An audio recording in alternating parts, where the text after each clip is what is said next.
Mais il remarqua avec sagesse, les baobabs, avant de grandir, ça commence par être petit.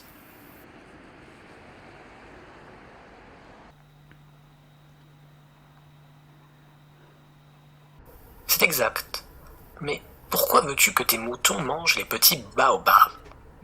Il me répondit, voyons, comme s'il s'agissait là d'une évidence. Et il me fallut un grand effort d'intelligence pour comprendre à moi seul ce problème. Il y avait, comme sur toutes les planètes, de bonnes herbes et de mauvaises herbes. Par conséquent, de bonnes graines, de bonnes herbes, et de mauvaises graines, de mauvaises herbes.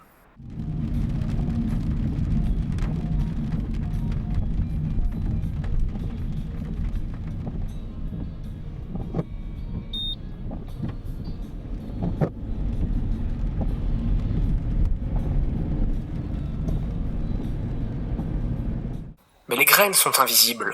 Elles dorment dans le secret de la terre jusqu'à qu'il prenne fantaisie à l'une d'elles de se réveiller. Alors elles s'étirent et poussent d'abord timidement vers le soleil une ravissante petite brindille inoffensive. S'il s'agit d'une brindille de radis ou de rosier, on peut la laisser pousser comme elle veut. Mais s'il s'agit d'une mauvaise plante, il faut arracher la plante aussitôt, dès qu'on a su la reconnaître. Or, il y avait des graines terribles. C'étaient les graines de baobab. Le sol de la planète en était infesté. Or, un baobab, si l'on s'y prend trop tard, on ne peut jamais plus s'en débarrasser. Il encombre toute la planète. Il la perfore de ses racines, et si la planète est trop petite, et si les baobabs sont trop nombreux, ils la font éclater. C'est une question de discipline. Quand on a terminé sa toilette du matin, il faut faire soigneusement la toilette de la planète.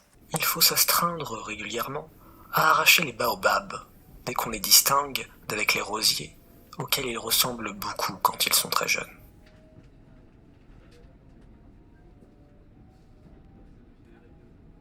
C'est un travail très ennuyeux mais très facile. Et un jour, il me conseilla de m'appliquer à réussir un beau dessin, pour bien faire entrer ça dans la tête des enfants de chez moi. S'ils voyagent un jour, me disait-il, ça pourra leur servir. Il est quelquefois sans inconvénient de remettre à plus tard son travail.